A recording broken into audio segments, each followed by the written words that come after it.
Oil prices just crashed, and the reason behind it could reshape the entire geopolitical landscape of the Middle East. Brent crude plunged as much as 7%, sinking to near $97 a barrel, while West Texas Intermediate fell sharply to around $87.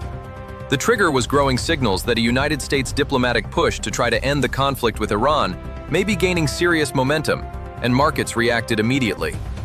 Here is what we know so far.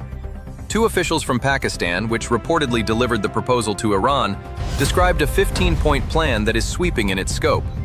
According to those officials, the proposal broadly addresses sanctions relief for Iran, a rollback of Iran's nuclear program, limits on its missile capabilities, and the reopening of the Strait of Hormuz, one of the most critical choke points for global oil supply. If even part of this deal were to materialize, it would mean a significant shift in how oil flows through the region, and that is exactly why prices dropped so hard so fast.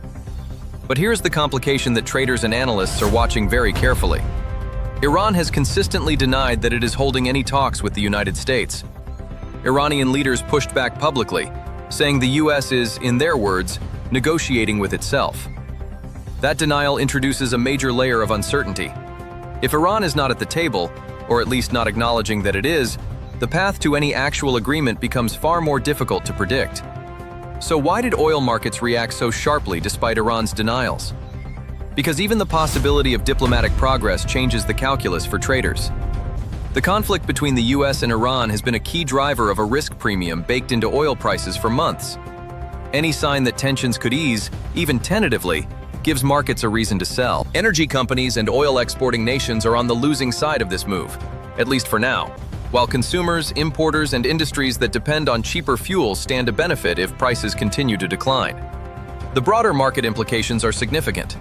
Lower oil prices tend to ease inflationary pressure, which could influence central bank policy decisions in the weeks ahead.